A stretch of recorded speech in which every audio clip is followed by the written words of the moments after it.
सदा सुख निज नो करो प्रकाश ते बहुविधि भव दुख तरी करे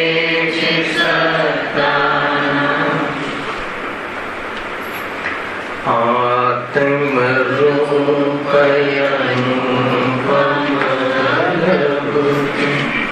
यानी सिंह करो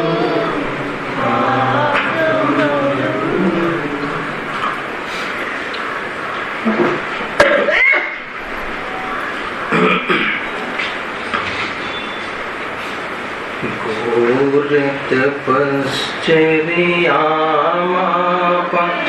मन नीता नहीं सरस अन्न नहीं मन ने प्रसन्न भाव रज कण के रीति वे मानिक देवनी सर्वे माना पुद्गल एक स्वभाव पूर्ण अवसर एवो प्यारे શું કહ્યું? રજકણ કે રિદ્ધિ વૈમાનિક દેવની સર્વે માન્યા પુદ્ગલ એક સ્વભાવ જો. કેમ લીધું આપણે? આપણું પકડ કેમ ચાલે છે? પેજ કાળો જોઈને અનુસંધાન કરી. મોક્ષમાર્ગ પ્રકાશકમાં પેજ નંબર 63. તો એ દુઃખ દૂર થવાનો સાચો ઉપાય શું છે? ગઈકાલે આની વિશેષ ચર્ચા નાટક સમિસારના માધ્યમથી કરી કે ગોત્ર કર્મના ઉદયમાં આજે એ માને છે. શું માને છે? જો ઊંચા અને નીચા કુળ વડે પોતાને ઊંચો નીચો માનવો એ ભ્રમ છે. ઊંચા કુળમાં જન્મે તો પોતાને ઊંચા કુળ વાળો માને છે, નીચા કુળમાં જન્મે તો પોતાને નીચા કુળ વાળો માને છે. એમાં એ વાત લીધી હતી કે ખરેખર ઉચ્ચ કુળ અને નીચ કુળ તો આચરણના આધારે છે. ભલે જન્મે ઊંચા કુળમાં પણ આચરણ, એની થિંકિંગ, એની સોચ નબળી હોય, નીચી હોય તો એને નીચ ગોત્રનો કર્મનો ઉદય છે. અને ભલે કુળ એનું નીચું હોય પણ એનું આચરણ ઊંચું હોય, એનું થિંકિંગ હેલ્ધી હોય, કોઈ પણ જીવને બાધા પહોંચાડવા કે કલેશમાં નિમિત્ત ન બનતું હોય એવું એનું જીવન હોય તો એને ઉચ્ચ ગોત્ર કર્મનો ઉદય છે. એક વાત તો એ કહી. બીજી વાત એ કહી કે ખરેખર ઊંચા કે નીચા કુળમાં જન્મે અને એના ભાગ પોતાને ઊંચો નીચો માને તો એ ભ્રમ છે. કેમ કે પર્યાય પલટતા એ બધી વ્યવસ્થાઓ પણ પલટી જાય. મૂળ વાત આ લીધી હતી. એટલે તું ઊંચા કુળમાં જન્મીને અહંકાર અને માન કષાયમાં નિરંતર અપમાનનો ભય રાખીને દુઃખી થાય છે, કાં તો નીચા કુળમાં નો સંયોગ થતા તું પોતાને હીન અનુભવ કરીને તુચ્છ સમજીને ઘણો દુઃખી રહે છે. તો આચાર્ય કલ્પ પંડિત ટુડલમજી કહે છે કે ગોત્ર કર્મના ઉદયમાં આજે થતી પરિસ્થિતિ છે એમાં મોહ અને ભ્રમને લઈને તું દુઃખી થાય છે. વસ્તુ સ્વરૂપ જોવામાં આવે તો એ બધી અવસ્થાઓ જે છે તો કર્મજનિત, આ કર્મજનિત ગ્રાફ છે એ આત્માનું સ્વરૂપ નથી. કેમ કે સદાકાલ એ પરિસ્થિતિઓ રહેતી નથી અને આત્મા એ પરિસ્થિતિ બદલાવા છતાં પણ આત્મા તો ચૈતન્ય સ્વરૂપ સદાકાલ વાસ્તવમાં એ શાશ્વત પોતાના આનંદ સામર્થ સહિત રહે છે. તો એમાં જવાબ આપ્યો હતો, દુઃખ દૂર કરવાનો આ ઉપાય બતાવ્યો હતો કે સમ્યક દર્શન આદિક વડે ઉચ્ચ નીચ કુળમાં હર્ષ વિષાદ ન માને. બે દ્રષ્ટિકોણ બતાવ્યા હતા એને સુખી થવાના ઉપાયમાં. એક તો સમ્યક દર્શન આદિક, સમ્યક દર્શન, સમ્યક જ્ઞાન ને સમ્યક ચારિત્ર્ય વડે. શું છે આ સમ્યક દર્શન? તો કે વસ્તુનું સાચું સ્વરૂપ. તો કોઈ પણ પરિસ્થિતિમાં કોઈ બહારમાં અનુકૂળ અને કોઈ બહારમાં જે પુણ્યના ઉદયમાં અને પાપના ઉદયમાં બંને સ્થિતિઓમાં તું હર્ષ વિષાદને નહીં પામ. કેમ કે બંને સ્થિતિ છે, સ્વરૂપ નથી. એ બંને કર્મજનિત સિચ્યુએશનો છે, એ આત્માનું સ્વરૂપ નથી. એની ચર્ચા આપણે ગઈકાલે કરી હતી. તો એમાં આ શ્લોકમાં બહુ સરસ વાત એ આવી કે ઘોર તપશ્ચર્યામાં પણ મનને તાપ નહીં. મુનિરાજ ઘોર તપશ્ચર્યા કરે. ઘોર તપશ્ચર્યા એટલે 6 મહિના 12 મહિનાના ઉપવાસ આદિ તપ કરે, ભોજન આદિ નો ત્યાગ કરે, કમજોર થઈ જાય શરીર, ક્ષીણ થઈ જાય શરીર. કદાચિત 6 મહિના 12 મહિના મુનિરાજ આદિનાથના જીવનમાં થયેલું. 6 મહિના તો ભોજનનો વિકલ્પ ના આવે એટલે ઉપવાસ આદિ રૂપ ઘોર તપ કર્યું. અને 6 મહિના કે 7 મહિના જે પણ કઈ એમને વિધિ ન મળી એટલે ભોજનનો યોગ ન થયો, એવી જાતિનો પુણ્ય આહાર મળવારૂપ એવા મહાસમર્થ અને આપણા આદ્ય તીર્થંકર નો જીવ અવસ્થામાં એવા ભોજન આદિના પુણ્ય પણ એમની જોલીમાં ન હતા. પરંતુ એ બંને પરિસ્થિતિઓમાં જરા પણ તાપ એટલે દુઃખને પ્રાપ્ત ન થયા. કેમ કે એમને ત્યાં મોહ નતો, અર્થાત ભોજનમાં સુખ છે એવી માન્યતા એમની તૂટી ગઈ હતી. એ વાત છે. તો શિથિલ થઈ જતું હશે ને શરીર, કેવું કમજોર પડી જાય, તો પણ તાપ નહીં, દુઃખ નહીં. અને શું કહ્યું? સરસ અન્ને નહીં મનને પ્રસન્ન ભાવ જો. નીરસ ભોજન કરવા વાળા મહામુનિરાજ એમનો આહાર કદાચિત કોઈ ચક્રવર્તી કે મોટા રાજા મહારાજાઓને ત્યાં થાય તો આમ પ્રસન્ન થતા હશે કે નહીં થતા હોય કે આજે તો ચક્રવર્તીના ઘરે ભોજન છે, તો કે રંચ માત્ર પણ નહીં. કેમ કે ભોજનમાં સુખ છે નહીં. તો બંને પરિસ્થિતિ, ભોજન મળવાની પરિસ્થિતિ એ પુણ્યનો ઉદય, ન મળવાની પરિસ્થિતિ એ પાપનો ઉદય. અને બંને ઉદયમાં જે પણ કોઈ પરિસ્થિતિ થાય છે, અર્થાત કે તપાદી કરે છે, ત્યારે પણ એ દુઃખને પ્રાપ્ત થતા નથી. કેમ કે બંને પરિસ્થિતિઓમાં ઉપેક્ષિત રહે છે. એ પોતાના આત્મ સ્વરૂપ આ બંને પરિસ્થિતિઓથી આત્મા ભિન્ન છે. આજે પણ આવ્યું એનાથી આત્મા અર્થાત હું ભિન્ન છું. એ બધા તો કર્મના ખેલ છે. કર્મ દ્વારા એવી જાતિની બહારમાં પરિસ્થિતિઓ થાય છે, એનાથી જ્ઞાની ધર્માત્માઓ જરા પણ પ્રભાવિત ન થતા, આકુરતા વ્યાકુરતાને પ્રાપ્ત થતા નથી. એના પછી ઓર બહુ સુંદર ઉદાહરણ આપ્યું કે રજકણ કે રિદ્ધિ વૈમાનિક દેવની એક મલિન પરમાણુ, એક મલિન પરમાણુ, રજકણ પણ પાછું મલિન એટમ પરમાણુ, ત્યાંથી લઈને રિદ્ધિ વૈમાનિક દેવની, ત્યાંથી લઈને પુણ્યના ઉદયમાં પ્રાપ્ત થવા વાળી એવી રિદ્ધિઓ, વિમાન. કયા વિમાન છે? સૂર્ય છે, ચંદ્ર છે, કે જે એવા વિમાન છે જે એવા પુણ્યના ઉદયથી એવા કળને પ્રાપ્ત થયા વાળી પરિસ્થિતિને દેવો પ્રાપ્ત થયા હોય છે. અથવા એવા વિમાન આદિ એવી ચીજો છે કે જેને લઈને કર્મભૂમિના લોકો નું સ્વાસ્થ્યમાં નિમિત્ત બનતું હોય છે. સૂર્યનો તાપ, સૂર્યની ગરમી કહો, એનું તેજ કહો, એવા અહીંયા ભૂમિ પર જીવતા જીવો એમના 10 પ્રાણ રૂપ જીવનમાં નિમિત્ત બનતું હોય છે.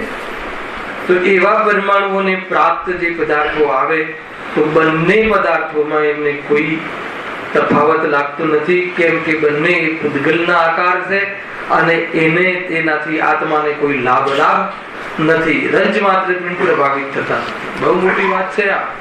પહેલા આપણે થોડીક ચીજોમાં બહારના એ જડવેગોમાં થોડીક સામગ્રી વધી જાય કે અનુકૂળ મળી જાય તો પ્રભાવિત થઈ જઈએ છીએ.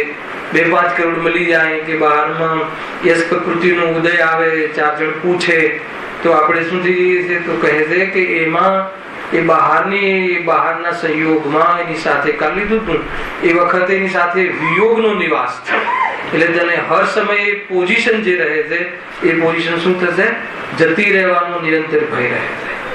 તો કે જેમાં ભય રહેતો હોય, જે પોઝિશન સુખની કહે છે દુનિયા, એ પોઝિશનમાં પણ નિરંતર ચિંતા રહેતી હોય તો અમે એને સુખની પોઝિશન કેવી રીતે કહીએ? કાલે લીધી હતી ને જીત અને હાર, જીતની વાત લીધી હતી. ભલે એ કન્ટિન્યુઅસ જીતે કોઈ દેશ એ ક્રિકેટ સારી સ્પર્ધાઓમાં, પણ એમાં હારનો ભય રહે છે. અરે એમાં તો એવું છે, તમને બધા તો ખબર જ હશે. તો માની લો કે આપણો દેશ રમતો ના હોય, ક્રિકેટ રમતો ના હોય ને ઓસ્ટ્રેલિયા ને સાઉથ આફ્રિકા રમતું હોય અને આપણે નંબર 1 પર હોઈએ, સમજજો. આપણે તો રમતા પણ ના હોઈએ એ વખતે. ઓસ્ટ્રેલિયા 2nd નંબર પર હોય, પણ જો એ સાઉથ આફ્રિકાથી જીતી જાય તો શું થાય? એ નંબર 1 પર આવી જાય. સમજો, આપણે તો રમતા પણ નથી છતાં પણ એ જીતેલા છે ને આપણે નંબર 1 પર. નંબર 1 નો જે અંદરમાં ખુશી છે એ નિરંતર એ નંબર 1 જતો રહેશે. ન રમવા છતાં પણ એનો ભય રહે છે. તો આપણે એને સુખ કઈ રીતે કહીએ કે જેની સાથે સાથે, જેના પછી નહીં, સાથે સાથે એનો ભય અને દુઃખ વર્તાતું હોય. તો હવે અહીંયા કહે છે કે કોઈ પણ પોઝિશન સંસારની સુખમય છે નહીં.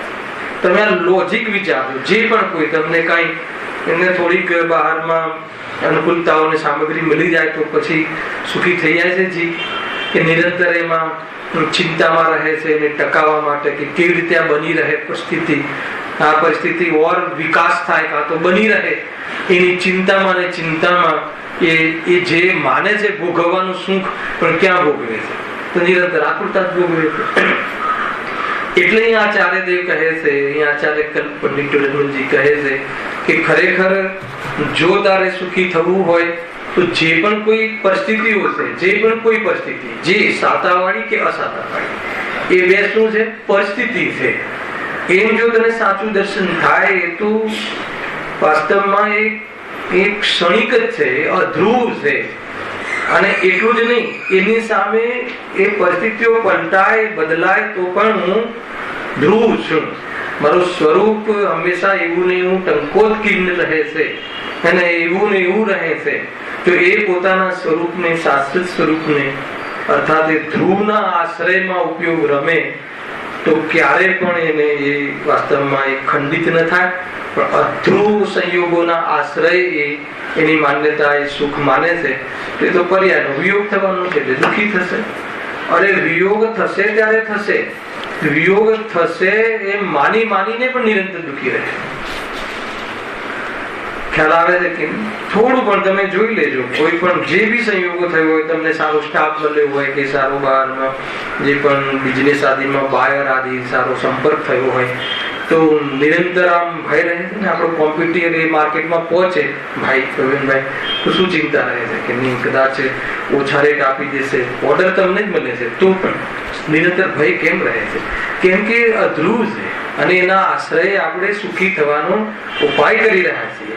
તો કે સમ્યક દર્શન એ જ છે કે ભાઈ એ સમ્યક દર્શન ત્યાં શું કરવું કે બધી પરિસ્થિતિઓ છે કે નહીં છે ને, પણ એ જોવા જઈએ તો પર્યાય અધ્રુવ હોય છે, પોઝિશન અધ્રુવ હોય છે. એક બીજું કર્મની ઓરથી. કર્મની ઓરથી શું લેવું કે એ કર્મ જનિત હોવાથી એ એની સ્થિતિ અનુસાર જ એ પોઝિશન બની રહેશે, એટલા માટે એ બદલાવા વાળી છે. એ કર્મની ઓરથી લઈએ તો. ત્રીજું એ લઈએ કે જે પણ મૂળ હુકમનો એકો કે મૂળ તો એ જે પોઝિશન ને જે પ્રાપ્ત છે એ દ્રવ્ય જ બીજું છે, એ પોઝિશન જ મારી નથી. આ મૂળ વાત છે. એ જે પણ પોઝિશન ને પ્રાપ્ત છે, મતલબ કે તિજોરીમાં થપ્પી વધવી એ કોની પોઝિશન છે? આત્માની કે જળની? તો એ તો મારી પોઝિશન જ નથી. પછી એ બદલાય કે કંઈ પણ થાય તો એમાં મારે શું લેવા દેવા? મૂળ ભેદ જ્ઞાન આ છે કે સાચું દર્શન આ છે. ભેદ જ્ઞાનમાં આપણા સામર્થ્યથી અભેદ આપણા દર્શન ન થાય તો આપણે એને ભેદ વિદ્યા અર્થાત તો એ વાસ્તવિક જ્ઞાન નથી કહેતા. ભેદ વિજ્ઞાનમાં અભેદના દર્શન થાય. કેવી રીતે કે ભાઈ એ જે પણ કોઈ પોઝિશન છે એ શરીરની પોઝિશન લઈ લો. જ્યાં વધારે પડતું આપણે શરીરના સંબંધી આપણે બહુ આંદોલિત હોય છે, આપણું મન બહુ ચિંતિત રહે છે, તો વિચાર તો કરો એટલે સમ્યક દર્શન તો કરો, સાચું દર્શન તો કરો, હે ને. યથાર્થ તો જાણો. શું છે યથાર્થ? શરીર છે સંયોગમાં, કોઈ પ્રોબ્લેમ નથી. શું પ્રોબ્લેમ છે હે ને? દુનિયાનું લોકનું દ્રવ્ય છે, લોકમાં રહે, થોડું નજદીક રહે છે, પ્રોબ્લેમ શું છે? નહીં પણ એમાં રોગ થયો, તો એમાં રોગ થયો છે કે તારામાં થયો છે? તો કે શરીરમાં રોગ થયો છે, મારામાં નથી થયો. એ પર્યાયને પ્રાપ્ત એ દ્રવ્ય છે, હું નહીં. હું તો મફતમાં એને મારું માનીને મફતમાં દુઃખી થાઉં. ગજબની વાત. જો આપણને આ સાચું દર્શન દ્રવ્ય ગુણ પર્યાયનું તે દ્રવ્ય પોતાના ગુણ પર્યાયને પ્રાપ્ત રહે છે એવું સાચું દર્શન અને એવું જ યથાર્થ વિજ્ઞાન અને એના અનુસાર ઉપયોગનું સ્વરૂપમાં ઠરવું થાય તો અહીંયા કહે છે કે કોઈ પણ જીવ અથવા કોઈ પણ બાહ્ય પદાર્થ એને દુઃખી કરવામાં નિમિત્ત ન બને. એટલે મૂળ શું છે? કોઈ બી પોઝિશન આવે, બહુ શીખવા જેવું છે આજના યુવા વર્ગને તો ખાસ. એટલે બહારમાં ઘણી લોકની અપેક્ષાએ સફળતા મળે, ઘણી સફળતા મળે. ધાર્યું હોય કે આટલું મળવું જોઈએ એના કરતા અનેક ગણું મળે. તો અહીંયા શું કહે છે કે હર્ષ નહીં કરતું. કેમ લખ્યું ને? હર્ષ વિષાદ ન માને. કોણ ન માને? સાચી દ્રષ્ટિ વાળું. કેમ ન માને? કેમ કે એ હર્ષ કરશે તો એ પોઝિશન જવાનો વિષાદ પણ થશે. ખ્યાલ? જન્મ મનાવીશ તો મરણ મનાવવું પડશે, શોક સભા તારી લાગશે. પણ જન્મ જેનો થાય છે એ હું નથી. શરીર મળવાને અજ્ઞાની લોકો જન્મ કહે છે અને શરીરના વિયોગને લોકમાં મરણ કહે છે. અને શાસ્ત્રમાં પણ એને વ્યવહારથી જન્મ મરણ કહ્યું છે. એ પરમાર્થથી આત્માનો જન્મ મરણ છે નહીં. એ પોઝિશનમાં પણ આત્મા નવો પેદા થતો નથી અને એટલે આત્મા કોઈ નષ્ટ થતો નથી. આત્મા એટલે કે હું કોઈ નષ્ટ થતો નથી, અર્થાત તો હું કોઈ નવો પેદા થયો એમ નથી. એટલા માટે અનાદિ અનંત શાશ્વત એ મારી હયાતી, એ મારી ત્રૈકાલિકતા, એ મારી ત્રિકાલીપણું, એ મારી ધ્રુવતા અગર મને મારી દ્રષ્ટિમાં અર્થાત મારું ત્યાં ધ્યાન જાય અથવા એ સંબંધી મને વિશ્વાસ બેસી જાય તો કોઈ પણ દશામાં હર્ષ વિષાદ કરી અને હું દુઃખને પ્રાપ્ત ન થાઉં. બસ આ જ મૂળ વાત છે. બીજો એક રસ્તો બતાવે છે. આ રસ્તો તો પ્રારંભનો રસ્તો છે અને આ રસ્તામાં જે જાય છે એ આપણી એક આદત છે ને કે નહીં, અમને તો એવી પોઝિશન મળવી જોઈએ કે જે ક્યારે પણ એને નષ્ટ ન થાય. તો બીજો ઉપાય છે, લખેલું જુઓ. બીજો એટલે ઓર એનાથી વધીને ઉત્કૃષ્ટ ઉપાય. પહેલા આ ઉપાયથી પ્રારંભ થાય છે અને પછી કયો ઉપાય, એ ઉપાયથી શું કરવાનું છે જો ફરીથી વાંચું છું. સમ્યક દર્શન આદિક વડે ઉચ્ચ નીચ કુળમાં હર્ષ વિષાદ ન માને. એક તો એ આ ખ્યાલ આવ્યો કે ન આવ્યો? રાજેશભાઈ આનંદ આવે છે કે નહીં? હે ને નીતિનભાઈ પકડવા આવે છે? શું ન કરવું? દુઃખી ન થવું હોય તો આ હર્ષ વિષાદને નિમિત્ત બને એવી પોઝિશનો છે કે નહીં? પહેલા એ પોઝિશનો કોણ કરે છે? એ પોઝિશનનો કરનાર કોણ છે? કર્મ. એ કર્મ જડિત છે. સંસ્કૃતમાં આવ્યું ને. અને કર્મ કોને બાંધ્યા હતા? યાદ રાખવું. આ પોઝિશનનો જવાબદાર કોણ છે? પોતે. બરાબર છે? શરીરમાં કેન્સર થયું અને એવું શરીર તમને મળવું, શરીરમાં કેન્સર થવું એ તો એ પ્રમાણેની રચના છે શરીરની. પણ એવા શરીરનો આપણને યોગ થવો એનો કોન્ટ્રાક્ટ કોને નક્કી કરે? તો આપણે પૂર્વમાં જે પણ આ મા બાપ મળવા, પત્ની મળવી, ભલે તમે એને ચોઈસ કરીને એન્ગેજમેન્ટ કર્યા હોય તો પણ વર્તમાનમાં ભલે તમે ચોઈસ કરી હોય, પરંતુ એ કહે નહીં એ પૂર્વમાં કોન્ટ્રાક્ટ કર્યો એ જ આવ્યું છે, નથી આવ્યું. પાકી વાત છે. પ્રોબ્લેમ એ છે જ નહીં. હોય ને એ તો કોન્ટ્રાક્ટ કરે તો ભૂલમાં અને આવી ગયું. હવે ભૂલ શું ના કરવી?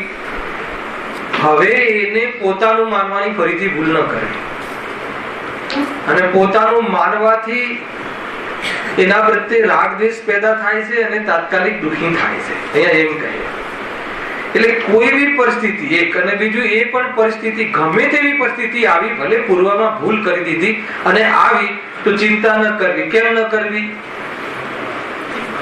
કેમ કે એ પર્યાય મારી નથી. એક પર્યાયનો પલટવાનો ધર્મ છે. બે, અને એ પલટવા છતાં મારું કઈ બગડવાનું નથી. ત્રણ, જેટલી રીતે તાકાત હોય લગાવી રાખો.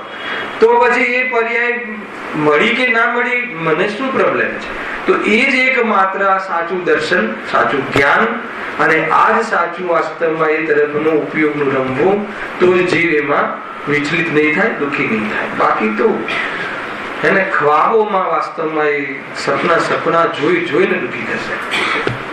અચ્છા, આ તો આપણે ખરાબ પરિસ્થિતિ જે દુનિયા કહે છે, રિદ્ધિ કે શું રજકણ કે રિદ્ધિ બેમાની કે દેવની, એમાં પણ એ બધા પૂદગલ સ્વભાવ, જો એ તો પૂદગલ નો સ્વભાવ છે. 1000 ની નોટ ના ફાટી જવી કે એ પ્રમાણે રહેવી, એ તો પૂદગલ નો સ્વભાવ છે, સમજમાં આવે છે. અને એનું આવવું જવું એ તો એનો સ્વભાવ છે. તો એમાં એનું આવવા જવામાં હું શું કામ ખુશ અને ખેદ પરિસ્થિતિ કરું? એને પોઝિશન પ્રાપ્ત થયું તો બીજાની વાત છે, મારી તો વાત જ નથી. એવું સાચું જ્ઞાન, એવું સાચું એ પરિસ્થિતિનું ઉપર ધ્યાન નહીં ખેંચાય ત્યાં સુધી આપણે કોઈની કોઈ પરિસ્થિતિમાં સુખ અને દુઃખ, સુખાભાસરૂપ સુખની કલ્પના, એવી દુઃખ અને નિયમથી આકુલતારૂપ દુઃખ ને પ્રાપ્ત રહીશું. આપણે એ અહીંયા કહે છે. સિમ્પલ છે ને? પણ આપણે એવું કહીએ, આપણે જ્ઞાનીઓને, સર્વે ભગવાનને કહીએ કે અમને એવી કોઈ પોઝિશન ના મળી જાય કે જે ક્યારે ના જાય. આ તો કે છે પોઝિશન કઈ જો લખ્યું છે. અને બધા કરતા પણ હે ને, અને ખરેખર તમારે એવો પુરુષાર્થ કરવો હોય કે આપણે એવી પોઝિશનને પ્રાપ્ત થઈ જવું હોય, એવા પદ ઉપર બેસી જવું હોય કે જે પદ છીનવાય ના જાય, હે ને, જે મતલબ કે જેની કોઈ બહુમતીથી પદ મળે એ નહીં, પોતાના સ્વમતથી પદ મળે એ પદ જ આપણું કાયમી છે. તો કયું છે એ પદ? આગળ લખ્યું છે. એવી એક પોઝિશન અરિહત દશા પણ પલટાઈ જાય છે. એનો અભાવ થઈને અંતમાં કઈ અવસ્થા આવે છે? સિદ્ધ અવસ્થા લખ્યું છે. એ બધા કરતા પણ જેનો ફરી પલટો ન થાય એવા સર્વથી શ્રેષ્ઠ સિદ્ધ પદને પ્રાપ્ત કરે છે. બસ એક જ વાત. અને સિદ્ધ પદને પ્રાપ્ત કરે, શરીર ન મળવા રૂપ અવસ્થાને પ્રાપ્ત કરે. ખબર ખ્યાલ આવે છે? શરીર મળવાના કારણના દ્રવ્ય કર્મ નિમિત્ત કાળના ભાવરૂપ અવસ્થાને પ્રાપ્ત થાય. શરીર મળવાના પરમાર્થ કારણ મોરાક દ્વેષાદિના ભાવરૂપ સિદ્ધ અવસ્થાને પ્રાપ્ત થાય. અર્થાત તો પોતે જેવો છે અશરીરી અને એવું એ આત્માને હું પર્યાયમાં પ્રગટ કરી લે, બે થાય તો એક થવાનો ભય રહે ને, પણ બે રૂપે જ ના થાય. ભલે સિદ્ધ પર્યાય છે એ પલટાય, પણ નવી ને નવી, એવી ને એવી પર્યાય થાય. એને પલટાય ક્યારે? બે ભેગા થાય, બે જોડે રહે તો ડર લાગે કે આપણે આ છૂટા થઈ જશું. એટલે જુઓ, બે પક્ષ ભેગા થઈને જે સરકાર રચે છે તો નિયમથી એ નિરંતર ટેન્સમાં રહે છે કે ક્યારે આ પક્ષ પાછો ખેંચી લે છે. પણ એકલો પોતે બહુમતીથી જીતે, ખ્યાલ કે નહીં? આ તો ઉદાહરણ છે. અહીંયા શું કહે છે? એકલો આત્મા એકલો જ રહે, એને એકલો અને પાછો પૂરા સામર્થ્યના પ્રગટપણે રહે. ખ્યાલ કે નહીં? પૂરા સામર્થ્યના પ્રગટપણે રહે તો હવે એને દુઃખી થવાનો કે કોઈ વસ્તુ એનામાં જતી રહે ને પછી હું એ પલટાઈ જાય અને હું દુઃખી થાવ. એક તો એવી બુદ્ધિ મટી ગઈ, એવો રાગ મટી ગયો અને પોતે એક હતો એ ધ્યાન ભાવ એ રીતે પ્રગટ થઈ ગયો. એ કઈ અવસ્થા? બહુ મોટી વાત છે. તમને એમ થશે કે આ અવસ્થાને પ્રાપ્ત થવાય, થઈ શકાય કે ના થઈ શકાય? એ વાત પર જન્મ આવવું જોઈએ. થઈ શકાય, એને એ હો શકતા હૈ, એ થઈ શકે એમ છે. એમ નહીં, એ જ થઈ શકે એમ છે. બીજું તો ક્યારે થઈ શકે એમ નથી.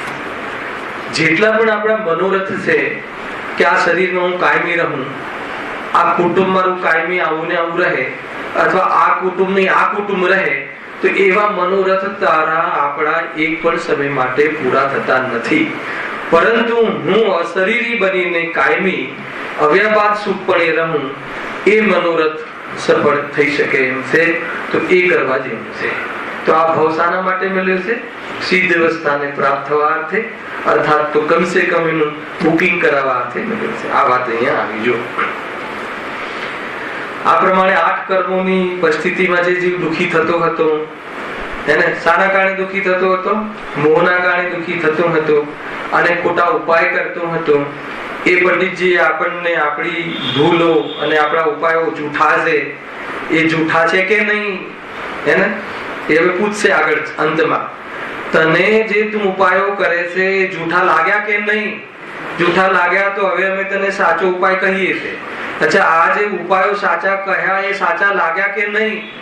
લાગ્યા તો હવે ઉપાય તો કર. આટલું જ છે મોક્ષ માર્ગ પ્રકાશકનું મૂળ ઉદ્દેશ. જો માટે સમ્યક દર્શન આદિક જ દુઃખ મટાડવાના તથા સુખી થવાના સાચા ઉપાય છે. બ્રેકેટમાં લખ્યું છે, બોલ્ડ અક્ષરે લખ્યું છે ને?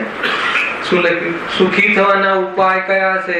દર્શન, ઘણું કમાવું, હે ને, હેલ્થ ક્લબમાં જવું, જિમ્નેશિયમમાં જઈને બોડીને સરખી રાખવી, સપ્રમાણ રાખવી. ખ્યાલ આવે કે નહીં? શું ઉપાય છે? કોઈને સુખી થવાના ઉપાય આપણે જે માનીએ છીએ અને અહીંયા જ્ઞાનીઓએ જે લિસ્ટ કહ્યું એ બંને મેચ કરો તો આપણે જેટલા ઉપાયો માનીએ છીએ એમાં અહીંયા કે ના આવે. અહીંયા તો કે સમ્યક દર્શન, એ જે ઉપાય છે એ મિથ્યા દર્શન છે અને એ તો દુઃખના ઉપાય છે. ગજબ છે. કોઈને આ વાત જચે? આપણે કમાવા જઈએ છીએ સુખી થવા માટે કે દુઃખી થવા માટે? કમાવાનો ઉપાય જે કરીએ છીએ એ સુખી થવાનો ઉપાય છે કે દુઃખી થવાનો ઉપાય છે? બતાવો બેન ભાઈ. આ કોઈ આકરો અર્થાત તો ભારે પ્રશ્ન નથી. ખ્યાલ આવે? કેમ દુઃખી થવાનો ઉપાય? કેમ દુઃખી થવાનો ઉપાય? ખ્યાલ આવે? ખ્યાલ આવે કે એ એટલા માટે કે એમાં તમે શરૂઆતથી વિચારો કે કમાવા જવાનું સ્ટાર્ટિંગ. કમાવા જવા માટે શું કરવું? પહેલા મૂડી જોઈએ. તો એ અપેક્ષા, ક્યાંથી લાવશું એની ચિંતા.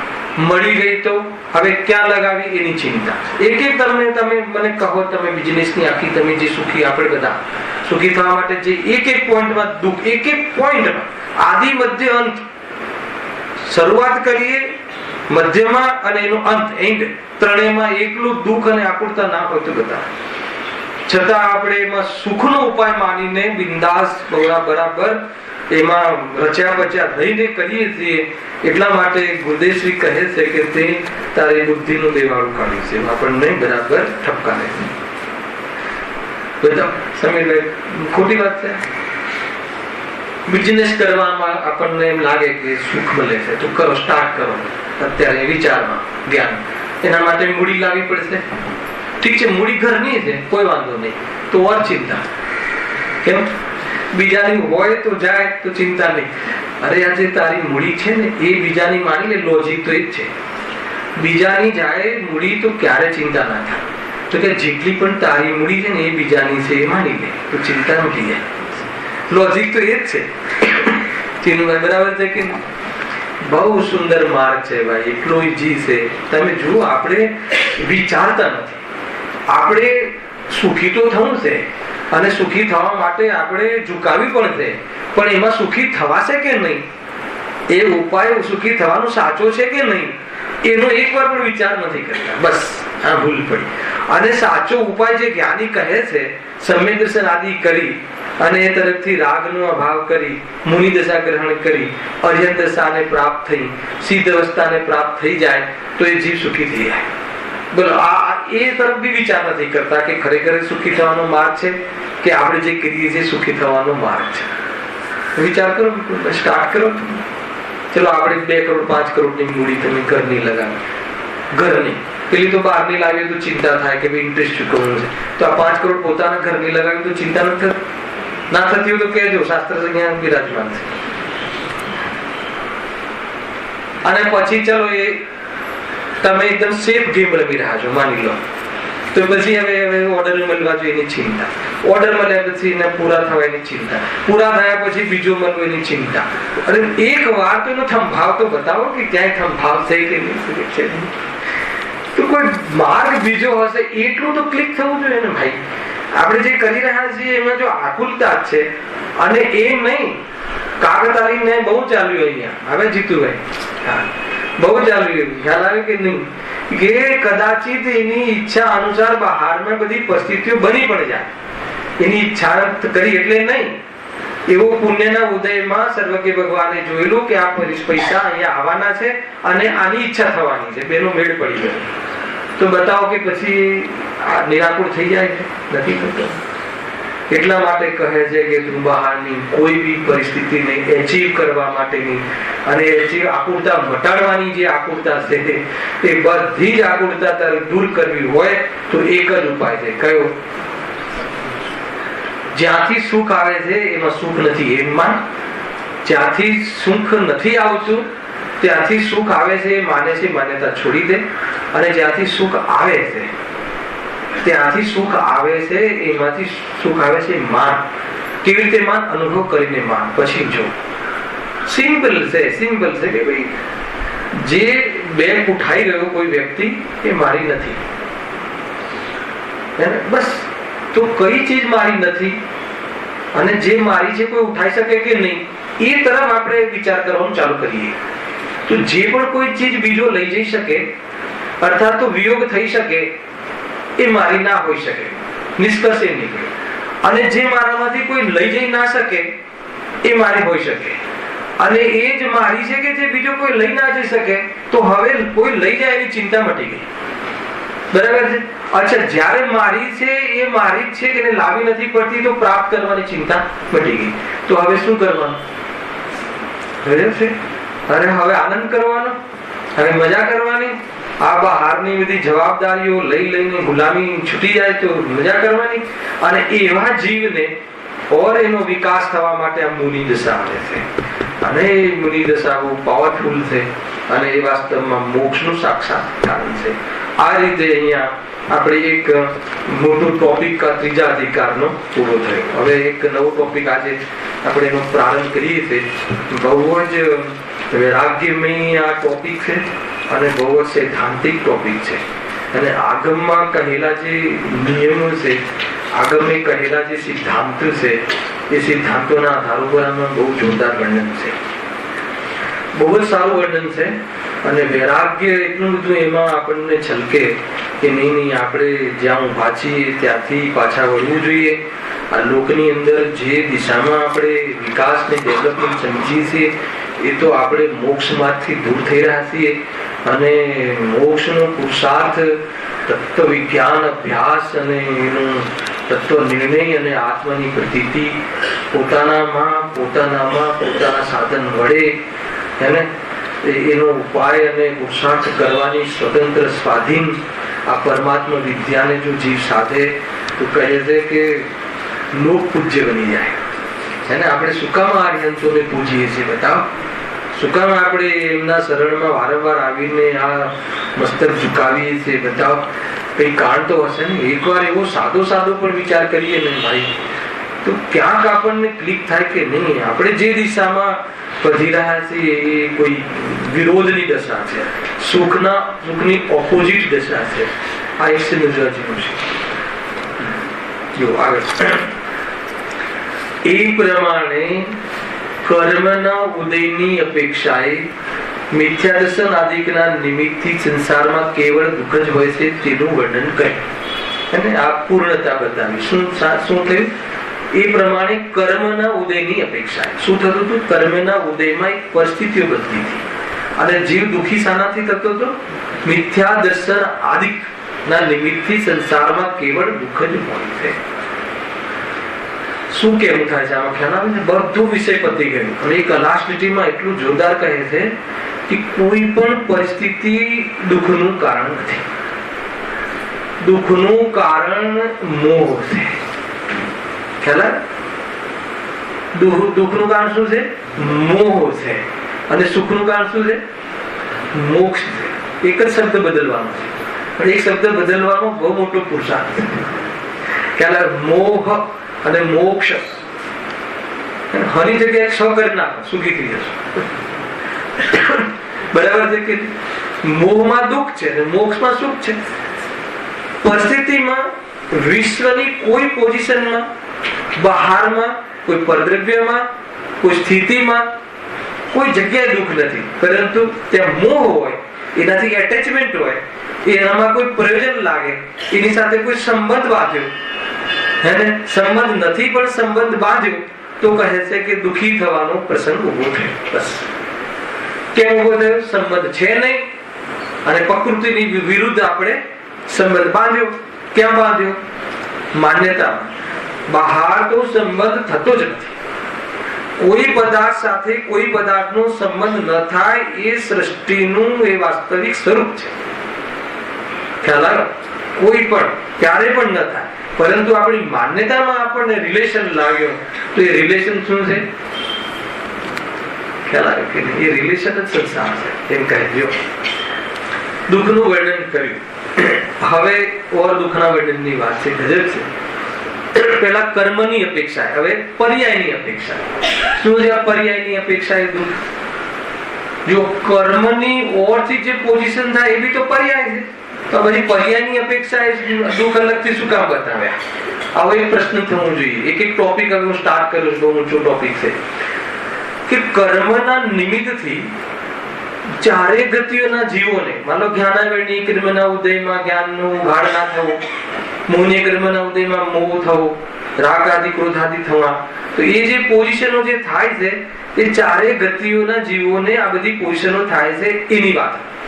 હવે એક એક જીવ, કોઈ એક, માનો કે કોઈ એકેન્દ્રિય જીવ, એકેન્દ્ર લીધો છે, તો એની એ જે પર્યાય થઈ, એ પર્યાયમાં કર્મના નિમિત્તથી, એ પાછું કર્મના નિમિત્ત તો લેવા જ છે, એના નિમિત્તથી મતલબ એનું જ્ઞાનનો શું રોલ હશે એકેન્દ્રિય જીવનો, એની કશાય કેવા પ્રકારની હશે, એનું જ્ઞાન કેવું હશે, એને શરીર આદિ મળ્યું કેવું હશે, અને એને લઈને કેટલો દુઃખી રહે છે કે કેમ અનંત દુઃખી રહે છે, એ બધી પોઝિશન અહીંયા આપણને અહીંયા બતાવવાના છે.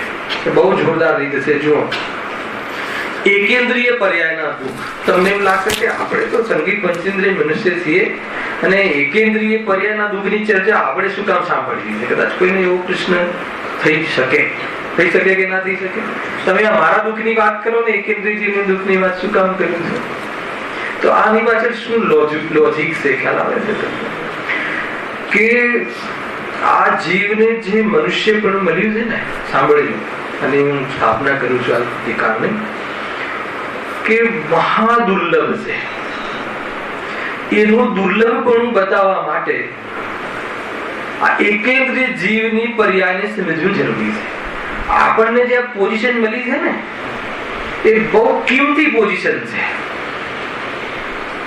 તમને ઓર બતાવું ઉદાહરણ. માની લો કે ભાઈ આપણી પાસે અનાપ શનાપ ધન હોય, પૈસા આદિ હોય, આપણે આમ ઘડીકમાં ખર્ચો કરી નાખતા હોય કે ચપ્પલની જરૂર છે તો દુનિયામાં સૌથી કિંમતી 10,000, 15,000, 25,000, જયલલિતાની જેમ 3,000 જોડી જૂતા. ખ્યાલ આવે કે તો એક મતલબ કે 10,000 નામ ખર્ચી નાખીએ ફટાક દઈને, કેમ કે આપણને એની કિંમત નથી. પણ એની કિંમત ક્યારે થશે? કોઈ એવા વ્યક્તિ કે જે આપણી ત્યાં મજૂર છે, કે આપણે ત્યાં કોઈ સ્ટાફ છે કે જે 12 કલાક કામ કરે ત્યારે એના બધા ઘરના બિલ ચૂકવાય. કદાચિત એના ઘરમાં એવી બીમારી આવી જાય કે આપણા એ 50,000 રૂપિયા કદાચ એને આપીએ તો એના માનો કે બાપનો, પિતાનો ઈલાજ થઈ જાય. સમજો? અને એ પૈસા ન હોય, એ 10,000 રૂપિયા માટે એ ઈલાજ ન કરાવી શકે અને પોતાની સામે માતાનો વિયોગ થતો જોવે, અને એવી પોઝિશનમાં આપણને પૈસાનું દુર્લભપણું ખ્યાલમાં આવે, કિંમત લાગે કે સાચી વાત છે. આમાં ઘણી બધી વાત કહી દીધી તમને. બાહ્ય જીવન પણ હે ને, એ ખરેખર તો આ તો મોક્ષ માર્ગ માટે જીવન મળ્યું છે.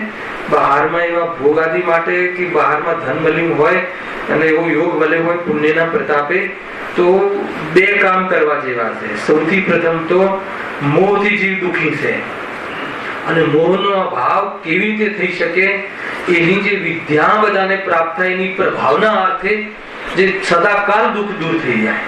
અને એક તો એ, અને બુદ્ધિશ્રી કહે છે કે જીવ ખરેખર મોહથી દુઃખી છે, વાત એકદમ પરફેક્ટ છે, એ જ છે. છતાં પણ જે આપણા જેવો ચૈતન્ય શક્તિ ધરાવવા વાળો જીવ એકેન્દ્રિય આદિ શરીરને પ્રાપ્ત થાય છે, અને એના કારણે એ જીવ મતલબ મોહના કારણે ઘણો જીવ દુઃખી થાય છે. તો તું એના મોહને પડકારે નહીં, એના મોહને છેડે નહીં, અથવા તે સ્થિતિને છેડીને તું દુઃખી ન કરે, એટલા માટે એકેન્દ્રિય જીવનું અહીંયા વર્ણન કરવામાં આવ્યું છે. આ વાત વિચારવા જેવી છે. બે રીતે પેલી વાત કહી ને પેલા ધનાદિની, બહારમાં પુણ્યના ઉદયથી ધનાદિ મળ્યું હોય તો બહારમાં એવી જગ્યાએ ઉપયોગ કરવો જોઈએ કે જ્યાં જ્ઞાનની પ્રભાવના થાય. અને બીજું, એવી જરૂરિયાત વાળા જીવો એટલા છે એને આપણે આખા મહિનામાં એક જોડી બૂટ, મતલબ 365 જોડી બૂટ હોય કે જે આપણે ખ્યાલ આવે કે નહીં ક્યારે આવશે પહેરવાનો નંબર. તો કે એવા કેટલાય જીવો છે કે જેને ભોજન 2 ટાઈમ સરખી રીતે કરી શકે એવી વ્યવસ્થા નથી. અને તો એવી જગ્યાએ આપણને થોડું વિચાર કરવું જોઈએ. મારું એમ નથી કેવું કે એનાથી કોઈ ધર્મ થશે કે આ થશે, એ લોજિક બી બેસતું નથી. અરે આપણે આપણા મજૂરને પૂરતો એનો પરિશ્રમ જે કર્યો હોય ને એના દામ પણ પૂરતા આપી શકતા નથી.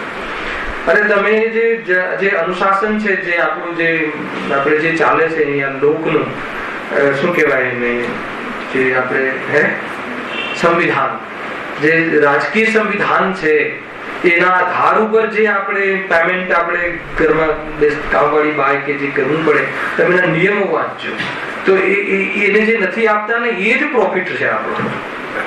તમે સમજી લીધો. એને જે મહેનતનું આપણે પૂરું નથી આપતા ને ભાઈ, અને એ જે પૈસા બચે છે ને એ જ આપણે ત્યાં પ્રોફિટ બચે છે ને એ જ પૈસાથી આપણે આપણી ભોગોની પૂર્તિ તો કરીએ છીએ, પણ એ 5000 માગે તો કે નહીં તારા નથી નીકળતા.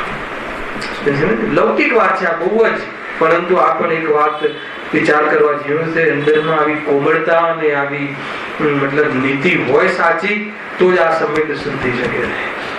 તમે એમ નથી સમજતા કે દેહથી આત્મા ભિન્ન છે, ત્યાં ઘણા ખોટા ને ત્યાં ઘણું લોહી ચૂસે લોકોના, અને અહીં આવીને કહે કે આત્મામાં ખૂન નથી હોતું, તો કે એમ આત્મદર્શન નહીં થાય. અને એ રીતે બહુ જ આ અંદરનું પોત હોવું જોઈએ. અને એટલું જ કર્યા રાખવાથી પણ નહીં થાય.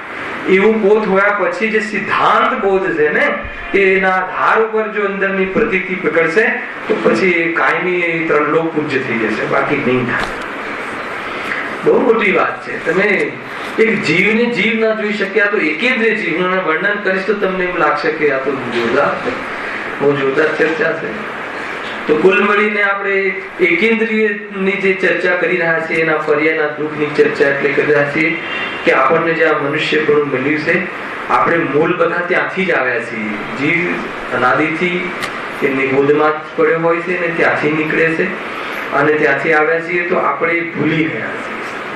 एक हिंदी में एक कहावत है, खबर है તમને? सावन के अंधे को सब हरा हरा ही दिखता है. कहावत खबर है? कहावत નો અર્થ ખબર છે? કહાવત ખબર છે ભાઈ? સાંભળી છે? એનો અર્થ ખબર છે? એનો મીનિંગ બહુ હિન્દીમાં કહેવત છે, લોકમાં ચાલે છે. શું ચાલે છે?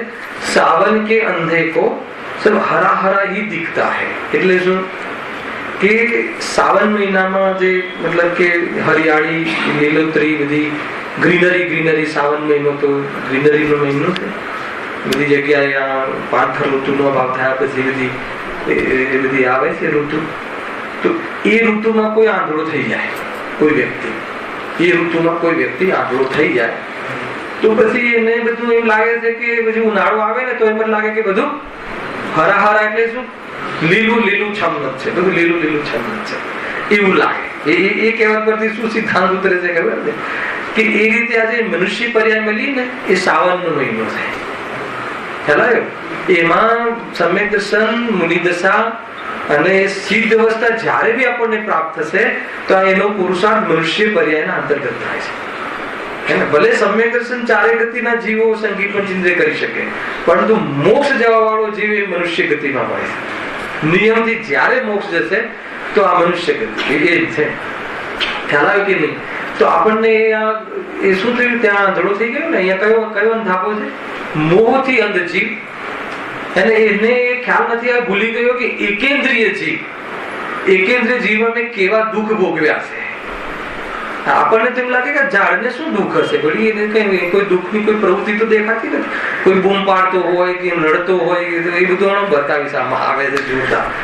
એને આપણને એમ લાગે એના જે દુઃખ છે ને એ પ્રૂવ કરે છે અહીંયા પંડિતજી, એ અનંત દુઃખી છે. અને ગુરુદેવે બહુ સરસ ઉદાહરણ આપ્યું એક એમને, હું વાંચું સવારે, કે કોઈ વ્યક્તિને મારે પોલીસ, મારઝૂડ કરે તો બૂમાબૂમ કરે તો આપણને એમ લાગે કે દુઃખી છે. પરંતુ એ જયારે એવો મારે કે બેહોશ થઈ જાય તો ગુરુદેવ કહે છે કે એ વખતે અનંત દુઃખી છે. એ બધું પ્રૂવ આમાં કરવું છે. આમાં તો એ પ્રૂવ કરીને શું કરવું છે કે આપણે ભૂલી ગયા, આપણે ત્યાંથી આવ્યા છીએ ભૂલી ગયા. તો એ જીવ અનંત દુઃખી છે. તો વર્તમાનમાં એવા જે એકેન્દ્રિય જીવો અત્યારે છે, જલકાયિક, પૃથ્વીકાયિક આદિ, તો એના તરફ આપણું કૂણું વર્તન રહે, ન્યાય સંગત વર્તન રહે.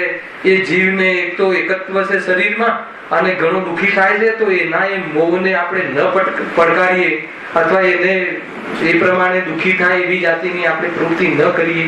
એક તો એ. બીજું, ફરીથી એવી તૈયારી ન કરીએ આવામાં ઊંઘી જઈને કે જેથી આપણે વળી પાછા કેન્દ્રીયમાં જતા રહીએ.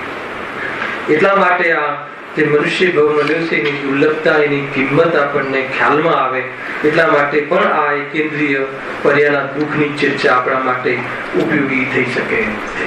ઘણી ચર્ચા છે અને આપણે આ જે મનુષ્ય ભાવ મળ્યો છે એ ભાવને આપણે વિષય કસાયોમાં, પરની નિંદા કરવામાં, ભોગોમાં, પાપ પુણ્યમાં, અનર્થ જ્યાં આપણો કોઈ લાભ જ નથી. અરે તમે જે લાભ, આજીવિકા આદિનો બી લાભ નથી ને, એવી જગ્યાએ બી આપણે ઉપયોગ આપણો બરબાદ કરી રહ્યા છીએ. તો કહે છે જ્ઞાન તું એટલું બરબાદ કરે છે કે તને એવો ભાવ પ્રાપ્ત થશે. કેવો પ્રાપ્ત થશે કે કોઈ જીવ માનવા તૈયાર નહીં થાય. અને એ ચટ્ટાનો પર એવા પથ્થરના એવા ઘન મારશે કે એવા એકેન્દ્રિય જીવ છે. આમાં તો જીવ હતો, પથ્થરમાં વળી જીવ હોય કે એ રીતે તું પોતાને જીવ નહીં માને તો દુનિયા તને જીવ નહીં માને. એવી જગ્યાએ અજ્ઞાની જીવ નહીં માને એવી જગ્યાએ પેદા થઈ જઈશ. એ અહીંયા કહે છે. એટલા માટે આ બહુ એક સરસ કાવ્ય પણ છે ને, બહુ પુણ્ય કેરા પુણ્યથી, બહુ પુણ્ય કેરા પુણ્યથી શુભ દેહ માનવનો મળ્યો. શું કહે? પુણ્ય કેરા પુણ્યથી, આ માનવના દેહને શુભ કહે. અને આમ કહે છે કે આ તો અશુદ્ધ છે, અસુચિ છે. અસુચિ આનો ધર્મ છે. શું છે બંનેના વિરોધાભાસ કેમ આવે? અરે આ દેહ તો અસુચિ છે, પણ મનુષ્ય દેહ મળવો એટલે શું? નીતિનભાઈ, જયારે આ વાત આવે ત્યારે તમને પ્રશ્ન પૂછું, યાદ આવે? 5 ઇન્દ્રિય ને મન, એને આ મનુષ્ય પર્યાય એટલે શું? એકેન્દ્રિય પર્યાય એટલે શું? ઝાડની પર્યાય એટલે શું? કે એકેન્દ્રિય અર્થાત તો એને એક ઇન્દ્રિય જેટલો જ જ્ઞાનનો ઉઘાડ છે એનું નામ એકેન્દ્રિય જીવ. જેની પાસે એક જ ઇન્સ્ટ્રુમેન્ટ છે, ખાલી સ્પર્શન ઇન્દ્રિય, કે ઠંડા ગરમનો જ બોધ થાય અને એટલો જ જ્ઞાનનો ક્ષમ થઈ શકે એવી જાતિની એને વ્યવસ્થા, એવી જાતિની એની સ્થિતિ, એનું નામ એકેન્દ્રિય. અને મનુષ્ય એટલે શું? 5 ઇન્દ્રિય અને મન. અને 5 ઇન્દ્રિય સંબંધી પદાર્થોનો અને મન દ્વારા આત્માનો હિતનો વિચાર કરી શકે એવો જ્ઞાનનો ઉઘાડ, એ મનુષ્ય ભાવ આને કહે છે. ખ્યાલ? અને એટલું જ નહીં, મનુષ્ય ભાવમાં કર્મભૂમિના ભોગભૂમિના મનુષ્યને પાછો એ ચાન્સ નથી મોક્ષનો. કર્મભૂમિ ખ્યાલ? અહીંયા ત્રીજા કાળ, બીજા કાળ, પહેલા કાળ અહીંયા ભોગભૂમિ હોય છે અને ચોથા કાળે અહીંયા ભૂમિ કર્મભૂમિ થઈ જાય. એટલે જે આપણા કુલકરો ને હોય ને, ભોગભૂમિમાં તો કઈ પુરુષાર્થ કરવાનો હોતો જ નથી 12માં, તો એ બધું મફતમાં મળે છે અને ભોગ કરવાનો હોય છે. પણ એવા જીવોને યોગ પણ નથી સાધી શકતા. પણ જ્યાં ભોગનો કાર્યક્રમ કર્મથી ચાલુ થાય છે, કર્મ જ જીવો કોઈ કાર્ય 72 કલાઓ શીખવાડે છે. એ જીવ એનાથી વિરક્ત થઈ અને યોગી બની અને મોક્ષે જઈ શકે. મને ઘણી વાર વિચાર આવે કે જેને જ્યાં ખાસી નથી, જ્યાં એવા દેવોના શરીર, વૈકૃતિક શરીર, અને જ્યાં ભોજન બી નથી કરવી પડતું, લાખો વર્ષ સુધી વિકલ્પ આવે ને કંઠમાંથી અમૃત જરે, તો એમને તો કેટલા ઉપવાસ થઈ ગયા. તો ત્યાં તપનો ચાન્સ નથી. અને અહીંયા એક તો સડી જાય શરીર, ગળી જાય, રોજ કાંઈ નું કાંઈ. કાલે એક નાટક સમિસાર હતું ને, એ ચાલતું તેમાં બહુ જોરદાર બહુ ઉપમાઓ આપી હતી, જોરદાર અંતિમ પેરેગ્રાફમાં હતું ભાઈ. એને તું જેને ચંદ્રમા જેવું મુખ કહે છે, કે જે મુખમાં ખાંસી અને કફ છે, એ મુખને તું શું કહે છે? ચંદ્રમાની ઉપમા આપે છે કે શરમ નથી આવતી એવું લખેલું. જ્ઞાનીની કલ્પના વાંચજો તમે, જ્ઞાની ક્યાંથી કહે? આપણે કહીએ ચંદ્રમા જેવું મુખ છે. અરે એ મુખની અંદર જો શું છે ખ્યાલ આવે કે ખરેખર આપણે સંયમ પ્રાપ્ત કરવા માટે આચાર્યો આવી રીતે શરીરનું વર્ણન કરે છે. તને બહારથી એની ચામડી તેજવાળી અને એકદમ બરાબર કઠોર એકદમ એવી દેખાય છે, પણ કોઈ વાર જ્ઞાન તો એ ચામડીની પાછળ જઈને પણ જોઈ શકે છે. જ્ઞાનમાં એ તાકાત છે, ચામડી રહિત એકવાર તું શરીરની કલ્પના કર તો તને એને ભોગવવાનો ભાવ જે છે ને, એમાંથી સુખ આવશે. તારી જે કલ્પના છે ને એ તૂટી જશે. 9 દ્વારે મળ વહે છે. 9 દ્વારે તને જેના પ્રત્યે બહુ આસક્ત હોય ને, તો એકવાર એના એ મળ દ્વાર તું યાદ કરજે કે મળ સિવાય બીજું કાંઈ નથી. તો જે ભોગવવાનો અર્થાત એમાંથી સુખ પ્રાપ્ત કરી લો એવી જે તારી બુદ્ધિ છે ને, એ બળી જશે. એટલે તમે જે બ્રહ્મચર્ય વ્રતના ચર્ચામાં જે ચર્ચાઓ આવે છે, આપણને એમ લાગે કે આચાર્ય કેટલા પ્રકારે આ જીવને સમજાવે છે, કે જેથી કરીને એમાં બુદ્ધિ છોડે કે હું જ્યાં અને ખરેખર એમાં આસક્ત થઈને જીવ આ પોતાના આત્મા સાથે અન્યાય કરીને સાચા સુખને છોડી દે. તો હું પુણ્ય કેરા પુંજથી શુભ દેહ માનવનો મળ્યો. આ દેહ જે માનવનો દેહ મળ્યો છે, એ મનુષ્ય ભવમાં આ જીવ સૌથી ઉત્કૃષ્ટ દશા, મોક્ષના કારણ રૂપ, પીછી કમંડલ ધારી, મિથ્યાત્વને 3 ચોકડી કશાયના અભાવરૂપ, પ્રચુર આનંદ, આસ્વાદમાં આવતો અને નિરંતર ઝરતો. એમ છે ને, નિરંતર ઝરતો, આસ્વાદમાં આવતો મુનિરાજ. તમે એ અવસ્થાની કલ્પના કરો ભાઈ. અને આપણને થોડીક બહારના ક્લાઇમેટ, ગ્લોબલ ચેન્જ ધરાવે છે કે નહીં? ગ્લોબલ ચેન્જ બદલાવ બધું થાય છે, તો આપણને કેવો ભય રહે છે. અને નિસર્ગ જ એ પ્રકૃતિમાં રહેતા એ જીવો, એ મુનિરાજ, એને મોહથી રહિત મુનિરાજ. બહારમાં વાવાઝોડા આવે, સુનામી આવે, સુનામી શું પૂર આવે, બહારમાં વીજળીના ઝબકારા થાય, અને એકદમ નિર્ભય રહે અને સ્વરૂપમાં મસ્તીમાં રહે. રંચ માત્ર પણ ચિંતા નહીં. કેમ ચિંતા નહીં? કે આ જે પણ કંઈ થાય છે એ મારા આત્માને સ્પર્શ કરી શકતું નથી. એવી બુદ્ધિપૂર્વક પોતાના સ્વરૂપમાં એટલા આસીન વર્તમાન ઉપયોગ કે બહારની એક પરિસ્થિતિ આવે તો પણ ડગે નહીં. એવી પરિસ્થિતિમાં પણ એવા સ્થિર બેઠા હોય કે હરણ એમ સમજે કે આ કોઈ શિલા છે, કોઈ પથ્થર છે, એમ સમજીને પોતાની ખાજ ખુજાવે. એટલી સ્થિરતા. શું નિડરતા, શું નિર્ભયતા, શું સ્થિરતા આવે છે. કોની વાત છે? આચાર્ય કુલકુલ દેવજી. કોની છે પ્રફુલભાઈ?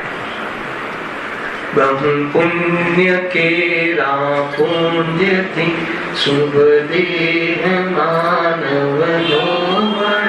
પછી શું કર્યું? તુચ્છ લાગે નહીં તો લગાવી દીધું મજૂરીમાં, પૈસા કમાય ને, બહાર ચા પાપડી ને આ ને તે ને. ગુરુદેવ તો બધું ઘણું કહે, રોટલા ને દાળ ભાત શાક અને પતરવેલિયા ને, બસ એમાં શું એ પૂતગલનો સ્વાદ તને આવે. જ્ઞાનના સ્વાદમાં તું પૂતગલનો સ્વાદ લે. જે બુદ્ધિસ્ટથી જે વચન કહ્યા છે ને, એ રમતા રમતા કહ્યા છે ને, એને તમે સામાન્ય નહીં લેતા. તો અરે ભવ ચક્રનો આટો નહીં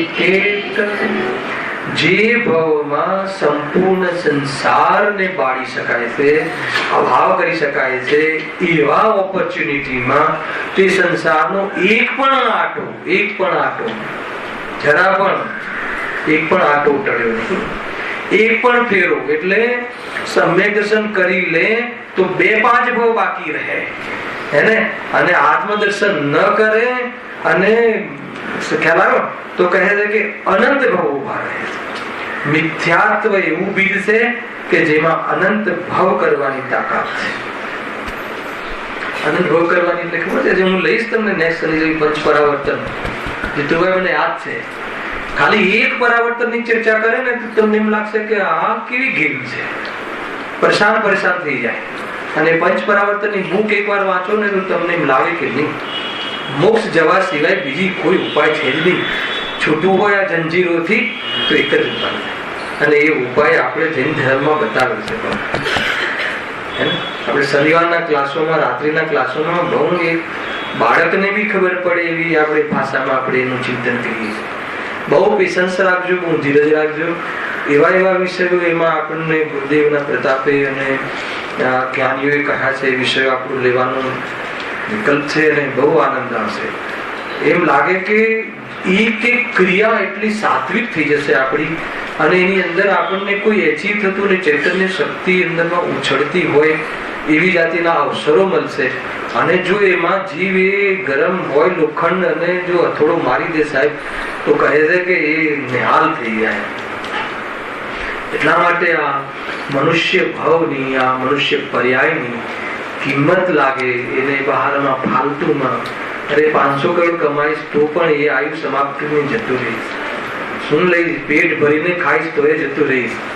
ખાવાના ભાવને આજે છોડી દે, ખાવામાં સુબુદ્ધિ છોડી દે તો કહે છે કે કોઈ પ્રોબ્લેમ નહીં, બહારમાં કોઈ ચીજની અપેક્ષા નહીં, અને બસ એક માત્ર આ ઉપયોગ આમાં રાખી અને આત્મકલ્યાણ કરી કે પાછું આવું નથી, ગતિઓમાં આવું આપણી શોભા નથી.